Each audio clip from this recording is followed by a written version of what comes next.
Good morning. Happy Friday. We're talking self-care. For those that have very intense careers, this is for you.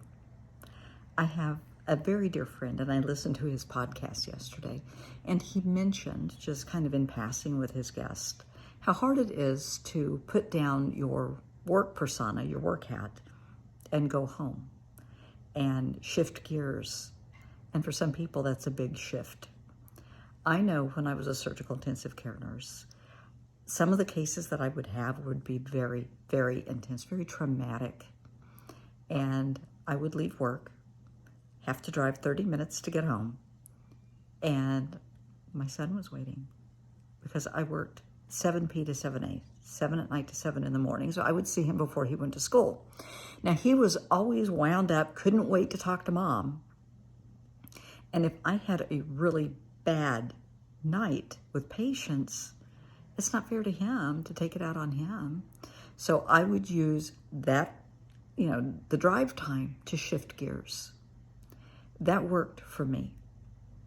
For me. Doesn't mean it's going to work for everybody. What I would suggest, if you are in law enforcement, military, if you're a surgeon, if you're a therapist, if you have an intense job, if you would please, when you leave work, go to the gym, go for a run, take a swim, lift some weights, do something that's going to release some endorphins. You're going to feel better. It's going to help you come back to baseline, come back to you before you have to shift gears and get home and be mom or dad. It will work. Trust me, I'm old. I know these things. Seriously, it will help. It will help a lot. So often, our jobs can consume us. We become totally and completely our job. That's not healthy, and it can be kind of dangerous, emotionally dangerous, because you're not allowing yourself downtime. You're not separating yourself from your career. You're not finding you. When you get home to your family, they're not getting you. They're getting work you. Depending on your job, that probably isn't very cool. I mean, I guess if you're a baker and brought home croissants, that would be okay. If you brought home pizza, I could think of a lot of careers. It could probably work. But if you have an intense career, please, let's learn how to separate the work you from you and the home you. Now, by the same token, I have had a lot of people throughout the years who are caregivers and parents of chronically ill children. Maybe they're just a stay-at-home mom or dad. You can lose yourself to parenting. Where, I'm sorry, I do not know the common children's TV shows and books right now. I'm sorry. But where all you know is kid stuff. And you kind of resort, when you're talking to adults, you're speaking to children. That's not good.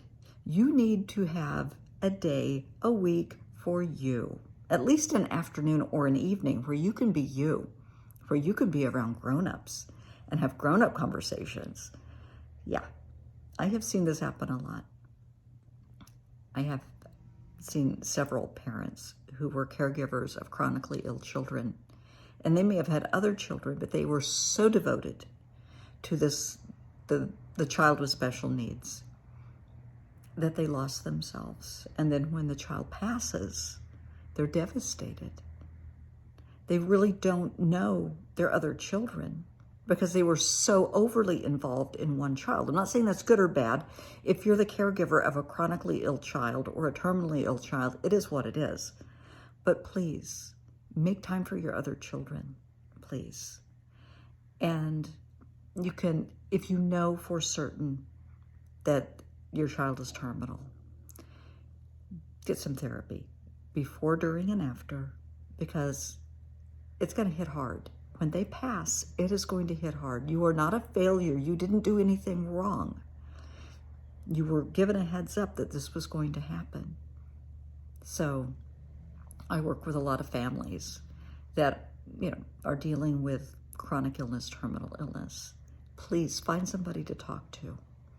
Because they're going to have good days and they're going to have bad days, and they're going to have days where you think they're going to make it. They're going to beat this. They're going to be okay. Honey, they may not. But I don't want you to lose yourself in the process. Because when they pass, the house is going to be empty. Your heart is going to be empty. I want you to be prepared to deal with this. And I want you to know it's okay to feel whatever you're feeling. Now, part of the whole self-care issue is being in touch with yourself. It is not about buying yourself pretty things and, bling and baubles. That's not it. You're taking care of your soul. You're doing things to nurture your soul, to make your heart smile. I'm not saying a new pair of shoes won't do the job, because trust me, they will. But let's go for something a little deeper, okay? Which is why I want you to get out in nature. I want you to burn off some endorphins, okay? Take a walk. Even if you get home, you don't have an hour in between, home and work, work and getting home. Then get home, take a walk with the kids. Load everybody up and let's go for a walk. Let's go to the park. Do it together, because then at least it's still family time. But you need that downtime. Go to the Y, go for a swim. The kids will love it. Shoot some hoops, whatever. But you need some downtime. And that's what I want you to find. I don't want you to burn out. And it's so easy to do. When you get lost in your job, you're going to burn out. Because you're giving and giving and giving of your job, to your job. You still have another life at home. They need you too. And jobs will come and go. You're a mom and a dad forever. Forever. And, you can convince yourself they understand. It's worth it for them. Because we can take nice trips, we can have nice things. I will remind everybody of a story I told before. I have a dear friend that died many years ago, John. John had cancer. John was a brilliant, brilliant attorney in Palo Alto. And my ex-husband and I went to visit him before he passed. And we saw him maybe a week before he passed. And John and his wife had a beautiful little girl named Lily, beautiful child. She thought her dad hung the moon. But her dad was so consumed with work, always had been. That's just John. And he knew he was dying. And we got there and he was up in his room in bed. So I go upstairs and he's in bed, laptop on his lap, and he's working on a brief. And I sat down on the bed and we're talking. And I said, so where does Lily figure into this? Well, what are you talking about? And I said, sweetheart, you're endgame. We're endgame. What memories are you giving your daughter? When you're gone, what is she going to tell her kids? My dad and I did what? And he just looked at me. He said, I'm a great provider. They had a beautiful home. They took amazing trips. But he was all about work. He was all about being an attorney, excellent attorney. And I said, okay, you're working on cases. He said, yeah, and he told me about the cases. I said, okay. And I said, hit save, always hit save. And I closed the laptop, put it off his lap. And I said, what if you worked a little bit during the day, but in the evenings, it's for Lily, because you want her to have good memories of cuddling with Dad, remembering what Dad smelled like, remember what Dad's hugs were like. He got tears in his eyes. I said, what if, she crawled up in bed with you and Jen, his wife's name was Jen, with you and Jen, and you read books together at night.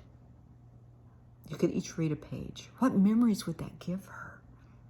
If you went outside and looked at the stars and you taught her the constellations, what memories would that give her? He was crying. He said he hadn't thought of that. I said, I know. Sweetheart, it's not about the money. I know you're leaving them very well off, and it's wonderful. But let's take care of her heart. She's losing her daddy. Let's give her memories to hang on to. And in the world today, we don't know what's going to happen. You know, people get in car accidents on the way to work. There's violence in the workplace. Any number of things can happen. So let's make sure we leave our loved ones with memories of love and that they are cherished. Let people know how much you love them. Don't make them guess. I found out yesterday I lost one of my aunts. She was 102, God bless her, lovely woman. And everybody told her on a regular basis how much they loved her. She was very with it. I mean, she was never, there was no Parkinson's, no Alzheimer, no dementia. And Anne, yeah, she was sharp. But everybody knew where they stood. And that's the way it should be. You don't know what's going to happen. Let people know you love them. Let people know you care about them, that they mean something to you. Hug your kids. Hug your spouse, your significant other. Tell them you love them. Say it with words, words that they can remember so they can remember your voice. Okay? I am proud of you. I believe in you. I have faith in you. You're a good soul. You are.